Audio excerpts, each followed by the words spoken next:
once again for the renegade master. Back once again for the renegade master. Back once again for the renegade master. Back once again for the renegade master. Back once again for the renegade master.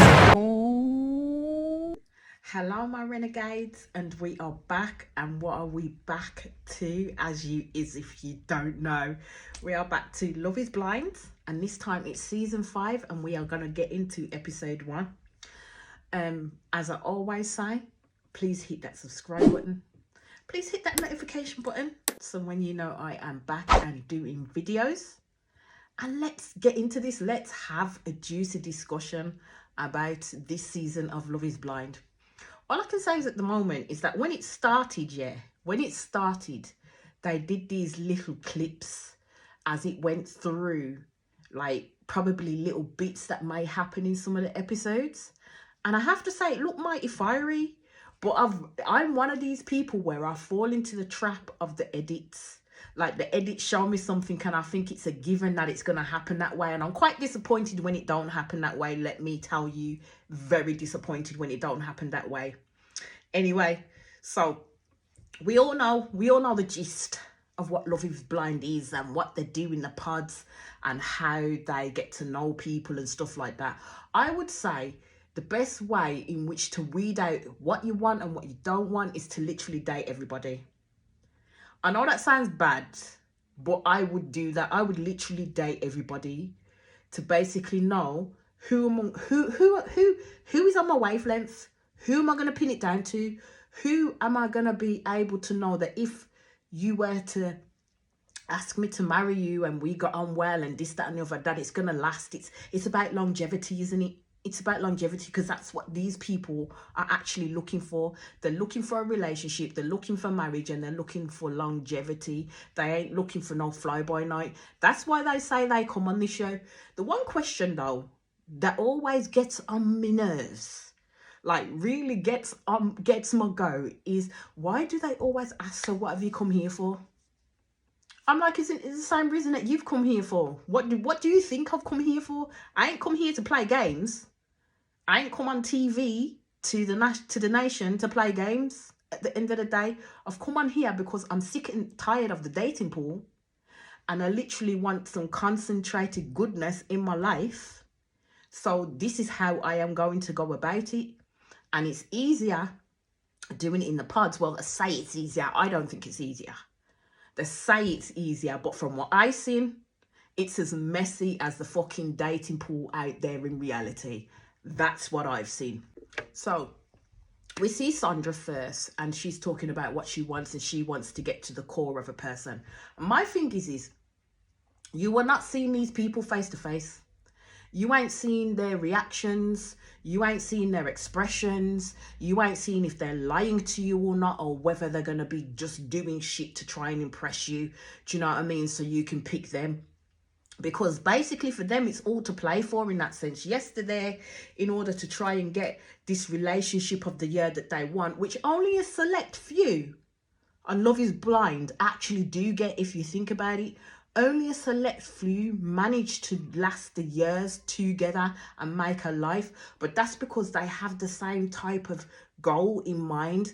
They have the same type of vision in mind, and they actually stay true to what it is that they want and what they want to get out of that relationship at the end of the day, where some people are quite flighty and don't really see enough in order to do what they need to do. So with Sandra saying that she wants to get to the core of a person, my thing is how you ain't going to get that on the first go round. You're not going to get that on the first go round. It's going to take a few dates to weed out, as I said, who you want and who you don't want. And then it comes to Uche. Why did this man give out divorce statistics? Was he serious? Why did this man give out divorce statistics? Like at first I was like, yeah, nah, dude, you're boring. It's his voice. His voice is quite monotone. His voice is quite monotone to me. So when I was watching it with Uche, I was literally just like, because I'm like, doesn't he get like inflections? Doesn't he step it up? Doesn't he? And he was doing it's quite monotone, if you get my meaning. And then you see Carter. This is the first issues. Like everybody's a bit googly moogly in the first instances. Nobody's being actually serious, and he talks about fish sticks, and I was like, are these men for real? Like, for real, are these men for real? And then you got one man, I can't remember what his name is, so forgive me. You got one man who said, who would you marry, kill, or fuck? So, waffles, pancakes, or French toast, he said. I was expecting this man to fucking say famous people or something along those lines, and see how it's a guan. But this man came up with marry, kill, or fuck food. I was like, are you like being for real right now? You being serious, or what's the plan? Like, what's the plan? Because the same way that girl just went, what? I would have sat there going, huh? You want me to seriously answer a question of marry, fuck, kill for food? Are you okay, dude? Like, seriously, are you okay? And then you get Ernesto. I think he's talking to Stacey, and my man belches. Not short belch, my man belches. And then she asked him if he belched, and he said, well, you're lucky it was a belch, I could have farted. And I thought, like, have I started watching the Twilight Zone? Like, I'm sitting here thinking, where did they find these people from? Like, seriously, because none of them right now, none of them right now were looking good. Like, none of them. I would have had my book. No, and hell no. So then we get to Lydia, right? So she first dates Milton, and they find a common love over rocks, because that's where their passion is. And like, they were proper like bouncing off each other and nerdy together. And I'm thinking, okay, this looks good. And then when Milton happened to say that he was 24 years old, that's when she shut off. And I was thinking to myself, at the end of the day, she's 30, so she's still quite young anyway. At the end of the day, she's 30, so she's still quite young. So she completely shut off when he said that he was 24. And I'm thinking to myself, if you let him go, Madame Lydia, you are going to lose a good one, because you don't get that every day, where you have the same interests and you can literally bounce off each other. You can be nerdy together, and Milton actually understood you, and you understood Milton. But just because he said he was 24, you shut down. And I thought I thought, yeah, nah, isn't gonna work out well for her, because I think she has a certain type that she may go for. So then we know it moves to Lydia and Izzy. So then Lydia was talking to Izzy and found out he's Mexican and she's Puerto Rican, and she's quite a loud and quite a fiery type girl as well. There's some instances where she was talking, and like with some of the lads who were talking with her, they were misconstruing her words, that she had to repeat herself. There were certain situations where I literally had to say, come again, and reverse it back just to listen to what the hell she was saying. I couldn't understand. I could understand majority, but not all of it. There were certain things that she said with a little inflection on that I couldn't really catch. So I literally had to rewind the part back just to watch it again to hear what she said. I was like, okay. Now I understand what she's saying. But basically, she looks like she's going to get her all in on Izzy.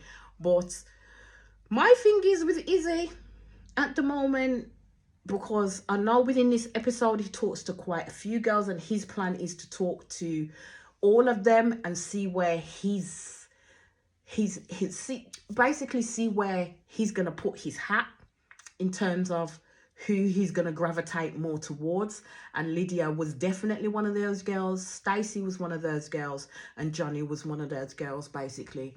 And my thing is Lydia was putting, even in the first conversation, like putting her all into Izzy, saying he's her type of guy in that sense, and that's how she was seeing it.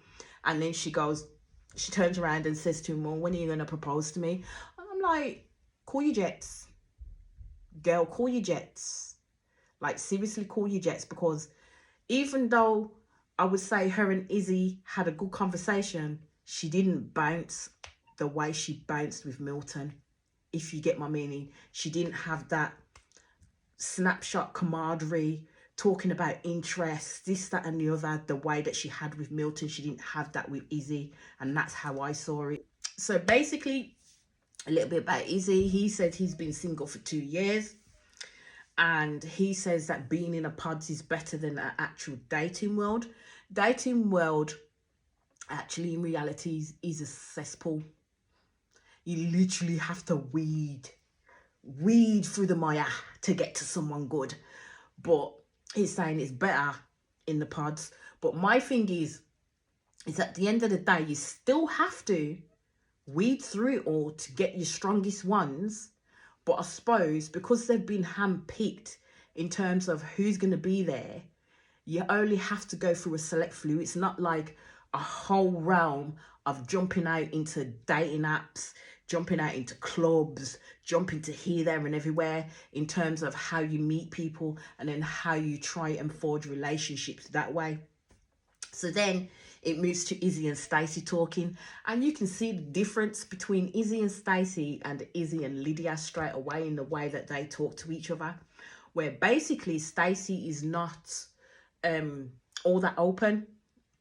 She's not all that open, but she's a jokey person, and he likes that about her at the beginning. And then after that as well, you see Izzy and Johnny talk and how they then are communicating with each other. And I said to myself, I bet you anything, you've got Lydia, you've got Stacey, you've got Johnny, all on the freaking Izzy train, and I bet you anything that they will put him as number one, because he was like, oh, they were like, oh, you're ticking off this, you're ticking off this, you're meeting this, and they were liking his chatter. And my thing is with Izzy, I think he's got the gift of the gab. That dude has the gift of the gab, but everything else remains to be seen in regards to that, in the way that he treats women, in the way that he speaks to women, in the way that he listens to women, in the way that he takes on board what they're saying, in the way that he tries to comfort them in their vulnerabilities, remains to be seen with Izzy. Because right now, that man has the gift of the gab, and he has the gift of telling women what they like to hear at the end of the day.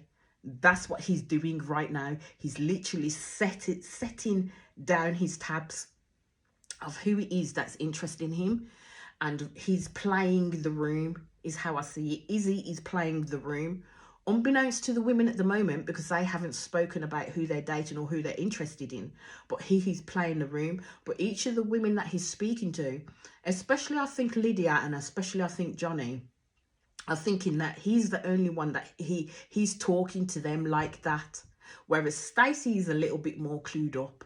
Stacey's a little bit more clued up because she knows that he's going to be playing the room. She ain't stupid like that at the end of the day, and she isn't going to close herself off for one person straight away. So then we have Johnny, who talks about her relationships and basically says that her relationships have been quite crappy. She has a track record of crappy relationships. Now, at this point, she doesn't really go into depth on the first episode in regards to the relationships that she has had, and basically said that she was in her last relationship 6 months ago, but she didn't think she loved him.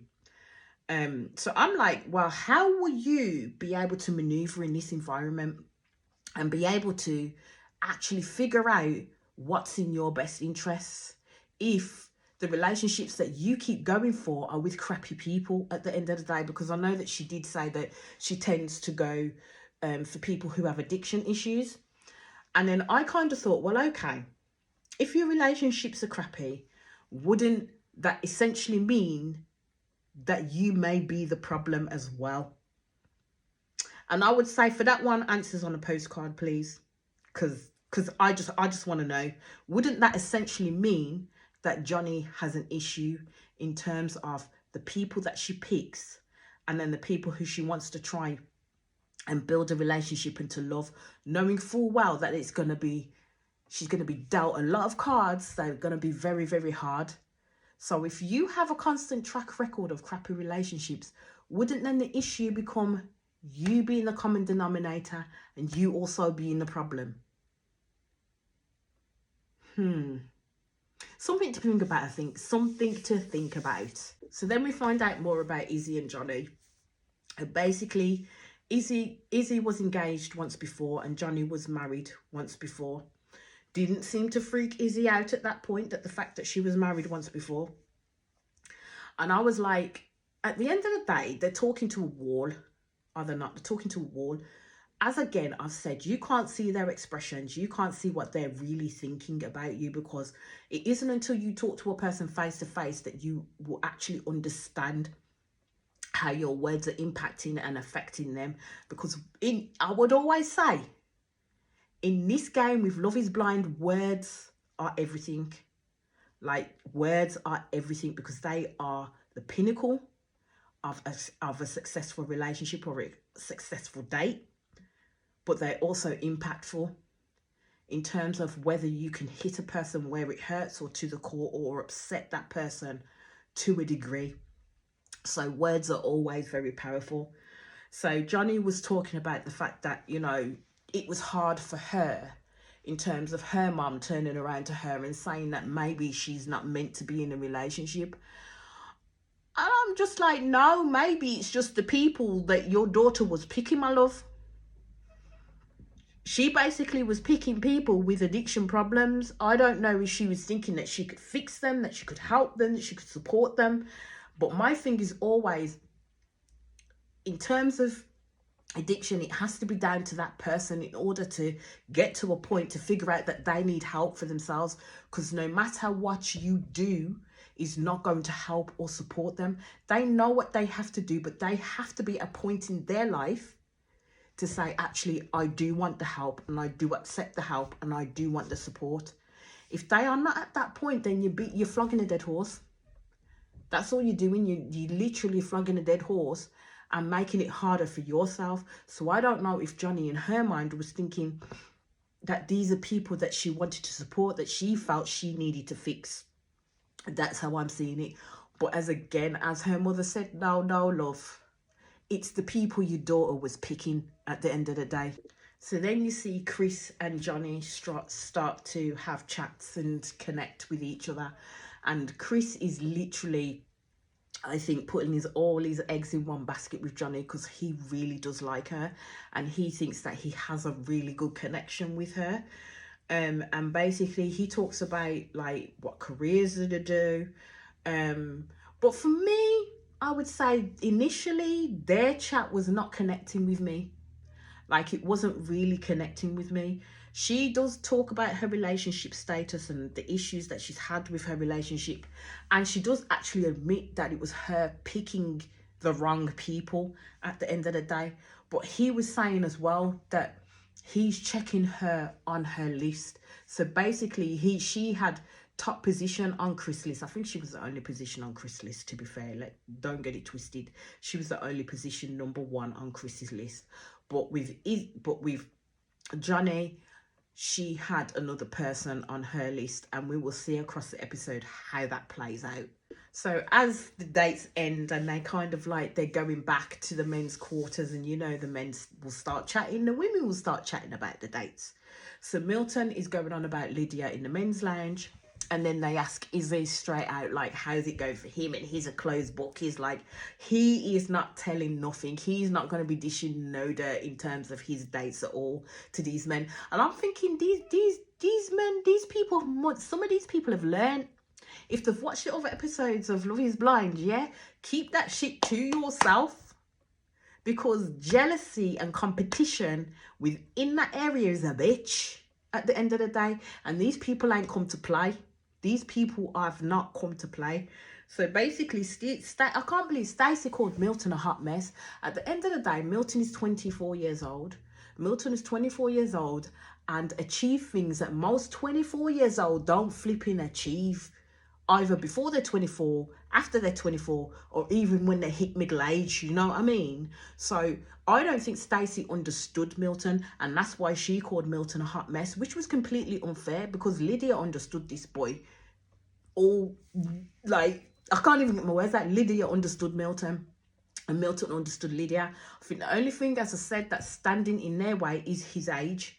So basically, Stacey talked about Izzy, And we already know there's no surprise there. She wants Izzy, as does Lydia, as does Johnny. But as again, we'll see how that plays out. So then we are introduced to Taylor.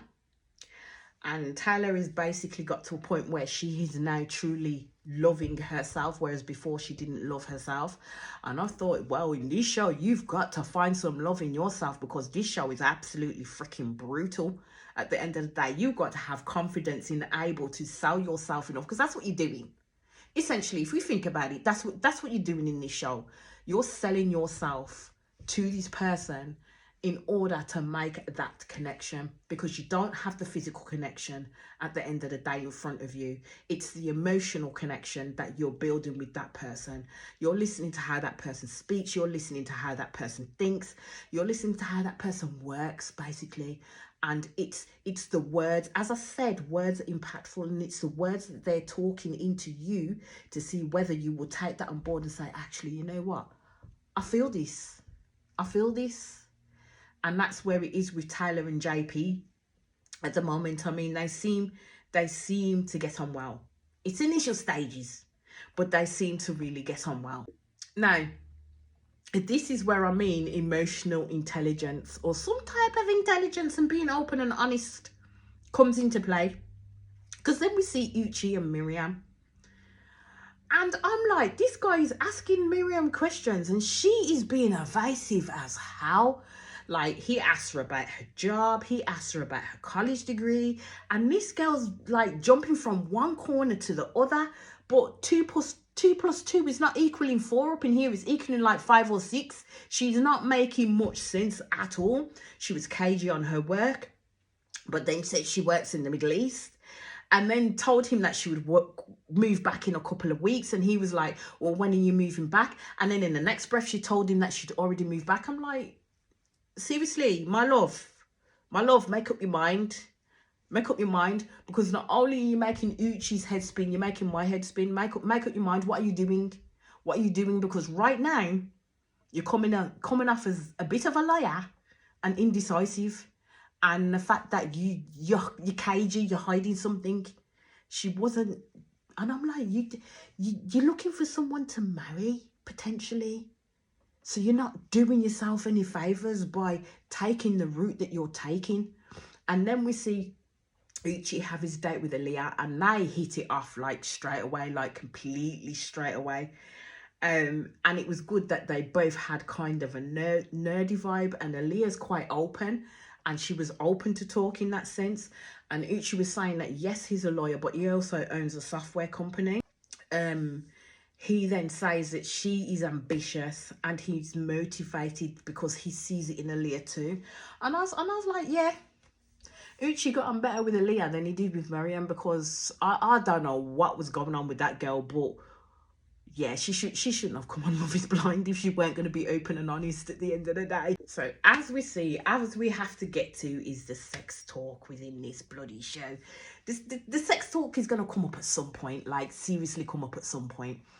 And I'm kind of like, they showed this guy called Justice, and he basically turned around and said that he's a master at cunnilingus. And I'm like, who uses that word in its entirety? Answers on a postcard again, because who in the right mind uses that word in its entirety to entice a woman? Oh, I'm you know what? What's your talent? What's your hidden talent? I'm good at cunnilingus, I am. I love a bit of cunnilingus. No, not only is it a mouthful, excuse the pun, not only is it a mouthful, but who actually uses that correct terminology? No, it's not. It's like I like to, and that's how I'm saying it. You all know what I mean. You all know the universal language of that. I don't need to put no words to it, do I? Like, I seriously don't need to put no words to it. It's just, that's it.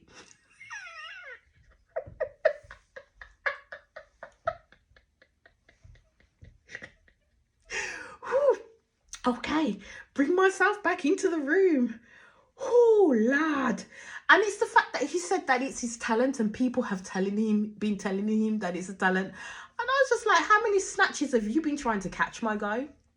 Like, have you been out there Pokemon in snatches to come out with the word that I'm so good at cunnilingus? Catch. So then we also move to Chris and I think it's Stacey who have a conversation, and they say their best attribute is kissing. And basically Stacey's having a laugh and saying like, you kiss out on your hand, and he was saying, yeah, and you kiss on your pillow. And she was like, and she really got serious for that minute, because she was really like, what? Wait, what? You kissed your pillow? And I thought most teenagers did that, didn't they? When they were younger. That I knew. You had your practice of kissing on your hand. You probably kiss in the mirror. You probably kiss your favourite boy band poster, girl band poster, any type of poster that you really found the person was quite sexy or you're attracted to. You practice kissing on the poster. And yes, I knew some people that actually kiss their pillows. It ain't as uncommon as Stacey would like to think at the end of the day. And then you have Izzy, who basically says that he can see himself with Stacey. And at that point, I was like, well, episode 1, we shall see if that happens. We shall see if that happens. Because right now, you have 3 women in contention. So we shall see how you navigate through these talks, these chats, these whatever you have going on with these 3 women. And Johnny was saying that she was quite shy in terms of talking about the bedroom stuff to Izzy. And Izzy was saying, well, I think Izzy was saying, well, it's the shy ones that are for the freakies. And I'm like, I'm not too sure. Isn't the saying goes, I think it's the quiet ones are the ones you need to watch out for. That's how I know that saying to be. But anyway, I'm not harping on about the sayings. I don't really care.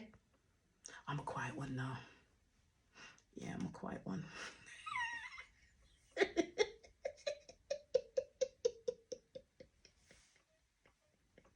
So then, you see, let's move on.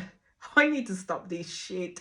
So let's move on to Johnny and Chris. And it is quite intense at this one because they do play a game. And basically, Chris told the story about how he lost his virginity. And I would have to say, even though he's talking about it to Johnny at this point and he's letting people in terms of his own vulnerability, what he was describing, this guy was essayed by this woman when he was 17.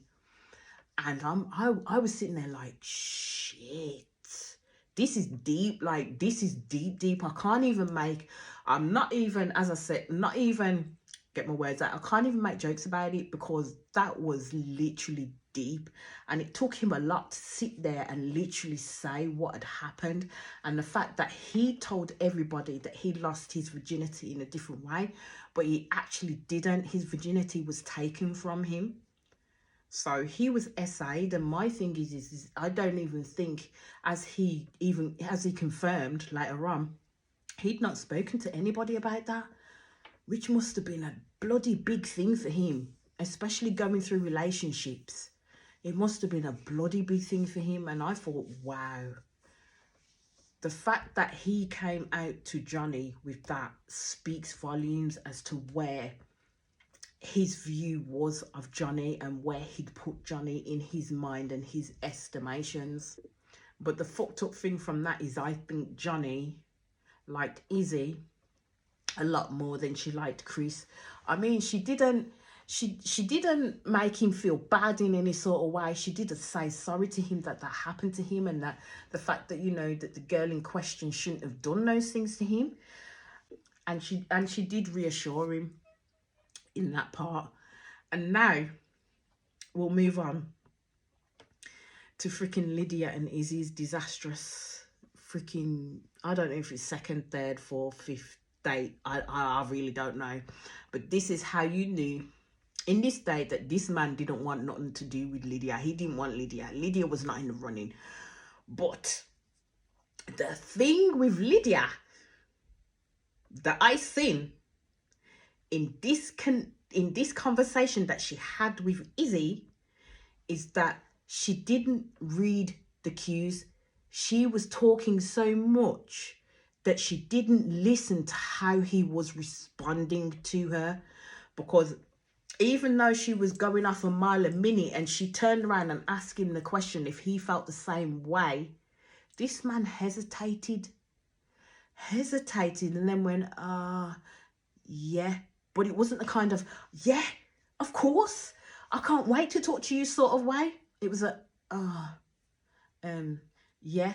But she didn't hear the cue. All she heard was him saying what she wanted to hear, and she ran with that. And I was like, my girl, you're going to get yourself hurt with this man, because he is not feeling you how you are feeling him. And we can see that he is not feeling you how you are feeling him. And this is why I say words have power, because I would still think at this point Izzy should have said something to Lydia, but he didn't. He let her carry on with herself. But as I said, Lydia wasn't listening to the cues, and she needed to listen to those cues carefully, because this is a part and parcel of having a relationship, is listening to the cues of your partner. Now, within the pods, all they can do is talk, listen, respond. That's all they can do. Now, she, as I said, she was ask the question, hesitation, now she was feeling all these things, but Izzy was not along for that ride, and she didn't catch it. I'm sorry, but she didn't catch the cues at all, because she was already headstrong and gone. All she heard was him agreeing with her, and she went with it. All I can say on the Lydia and Izzy date was it was painful. It was freaking painful to watch, because I kind of, in my mind's eye, knew what was coming, but I didn't know how bad it would be in that sense. And Lydia was turning around to him and saying that, like, he's her number one. And I'm like, his first words were, oh, that's flat. And then he went, then he kind of shook that back in and said, oh, that's great. Because he was going to say, oh, that's flattering. And you saying those words to a woman, oh, that's flattering, means that's nice, but I'm not really interested. And that's what he should have went with. He should have went with the first words that he said. But as again, Izzy was not listening. Izzy was not listening to the cues. She was not listening to the inflections in his voice. She was not listening to the messages that he was bringing about in terms of his lackluster effort, to the point that this man literally left the date early, and she was still sitting there like in La La Land. And I'm like, so you essentially shut off Milton for this dude, shut off your avenue to probably have someone that you could get engaged to for this dude who doesn't really want to, doesn't really want you, doesn't really want to pursue you. He has two people in mind that he wants to pursue, and that's Stacey and Johnny. He didn't want to pursue Lydia. And I think we could all see that. We could all see that as the date was playing out. And I have to say, it was painful. It was painful to watch. So yes, there were a couple of other dates, but not really much to talk about. So then we get back to the women's lounge, and we see Lydia talking to Stacey about how Izzy is her number one, but she don't know that Stacey wants him too, and that they have a good connection too, because Stacey is a girl that holds her cards close to her chest, and there's a rhyme and a reason to doing that. Now you see me, after I'd watched all the other ones, predecessors before me, and how they interacted when they got into the women's lounge, especially when you told them about the guys that you were interested in, and if you were both interested in the same guy. As I already said, the jealousy and the competition starts, and it starts like a motherfucking bitch, mate. So me, I would have played the game like Stacey. I would have kept those cards close to my chest. But my thing is Lydia couldn't help herself. She was sitting there going off wax poetic, basically. And I just thought, Lydia's in Delulu land. Like, this girl is in Delulu land. Like, seriously, this man know, aren't you? This man really didn't want you, and that's where her crux and her fall's gonna be, is the fact that she didn't read the cues in the date that she had with him, and it's gonna be her downfall. So remember, as I just said, it's gonna be Lydia's downfall. Her and Izzy have another date. Now, Izzy doesn't realize that it's Lydia that walks into the room. I don't know how he doesn't, but Izzy sits there, and then as soon as Lydia talks, he's like, oh shit. Like, that man's whole face was like, fuck, no. And I'm like, dude, there's gonna come a point where you're literally gonna have to tell this girl how it is and how you're feeling, because you can't let her keep building and building and building on these feelings that are not there, they're only there for her. So as soon as Lydia said, I missed you, he was like, oh shit. And I think it was at that point that he said, nah, you know what, I'm gonna have to say something. And that's what he did. And he literally told her that she was a really amazing girl. Now, my thing is, as Lydia knows, as soon as you start off with, you're really amazing girl, but you know what's coming? Ain't no way in hell you're going to miss that cue. You know what is coming. So you literally have to prepare yourself for the fucking shot to the chest. You have to prepare yourself for that. And I don't think Lydia did. So Lydia got quite upset with the fact that he said that he had a connection with 2 other girls that he wants to pursue, but he doesn't have that strong of a connection with her. And she asked him what was missing.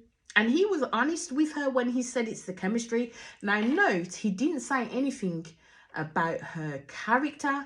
He didn't say anything about disliking her. He didn't say anything about the fact that he didn't think she was a great person. It was the chemistry, and that's my thing. If the chemistry is not there, it ain't going nowhere.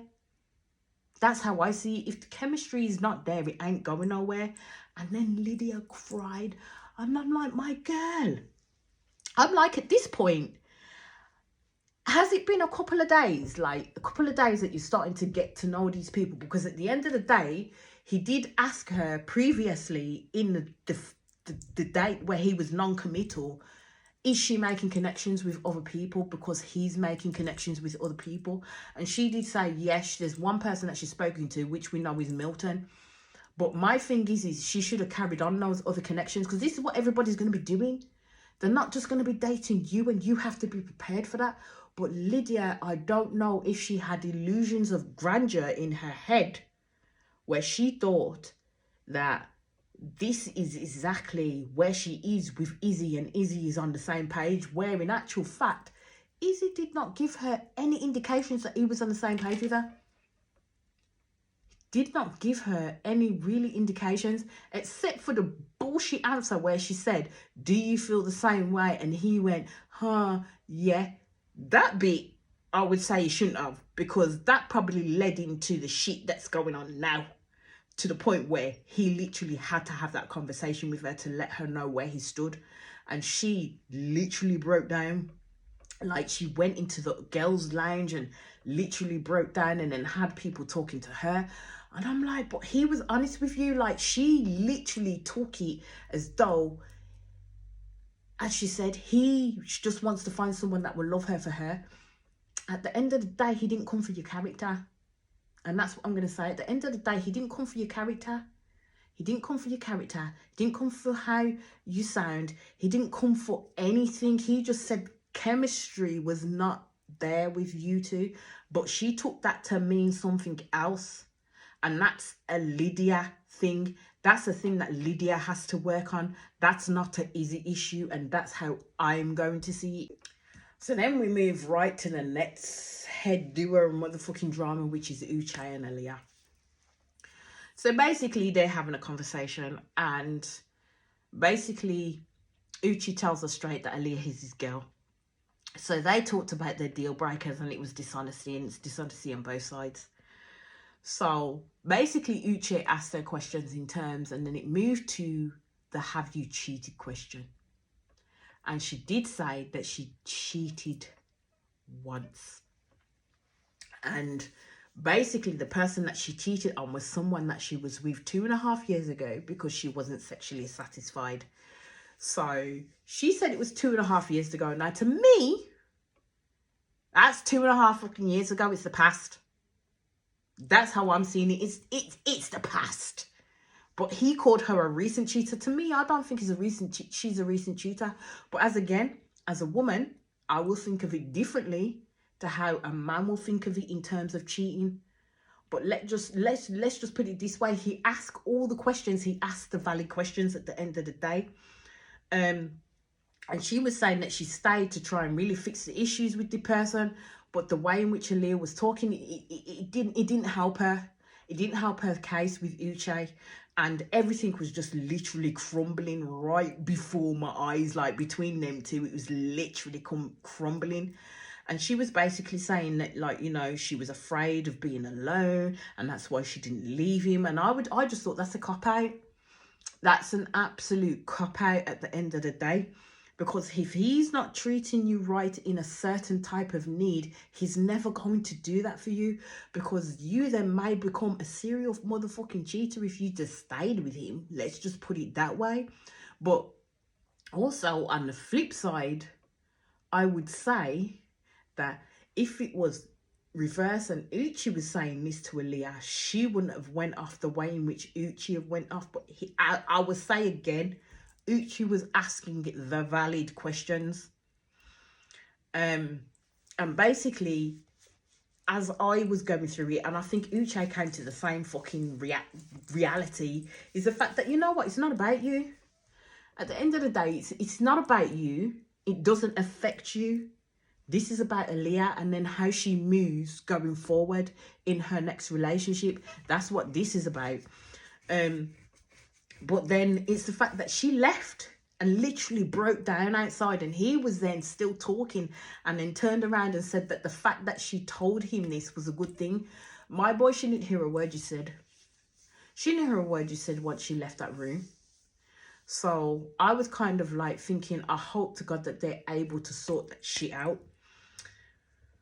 Because it was before she left, she was asking him, does his view of her change? But my thing is Uche hesitated too long, to the point where Aaliyah answered that question herself.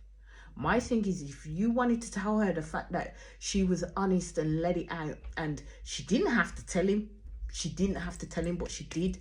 But it's the fact that my dude hesitated too long that caused that situation to go on longer than it really needed to. So then you see Uche go back to the men's lounge and Aaliyah go back to the women's lounge. Aaliyah is fucking distraught, devastated, the lot. She's explaining what happened, and Lydia is the first one to comfort her, to give her those words of reassurance. And then also you hear Uche saying that, you know what, he realised that it wasn't about him, and she didn't have to tell him that, so he knows he needs to go back and have those discussions with her. And with this mindfuck of an episode, that is where I'm going to leave it now. And I'll be back in the next episode in quick succession. As I always say, please hit that subscribe button. Please hit that notification button so when you know I am back on and doing videos. And I'll speak to you all again soon. Peace out.